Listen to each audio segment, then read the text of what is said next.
मसरे गल्लीतील गजानन महाराज उपासना मंदिरामध्ये प्रकट दिनानिमित्त 3 दिवसीय विविध धार्मिक कार्यक्रमांचं आयोजन करण्यात आलं होतं।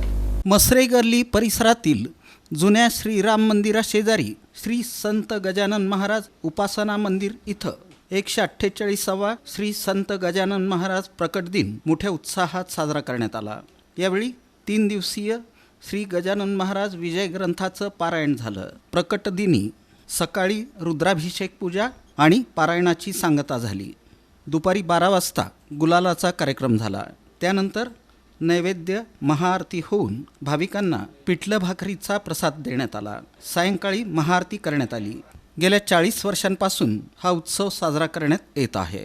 संत गजानन महाराज उपासना मंदिराची स्थापना 35 वर्षांपूर्वी ट्रस्टी कैलासवासी विजयकुमार निलावार, भडंगे, बसवंती आदींनी केली। त्यावेळी पूजेची धुरा कैलासवासी भाऊकाका जोशी यांच्याकडे होती।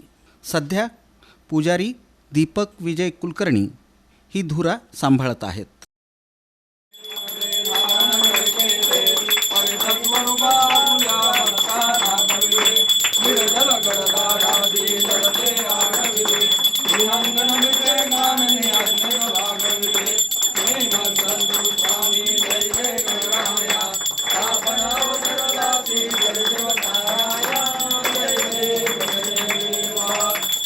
भगवता प्रत्यय दाऊ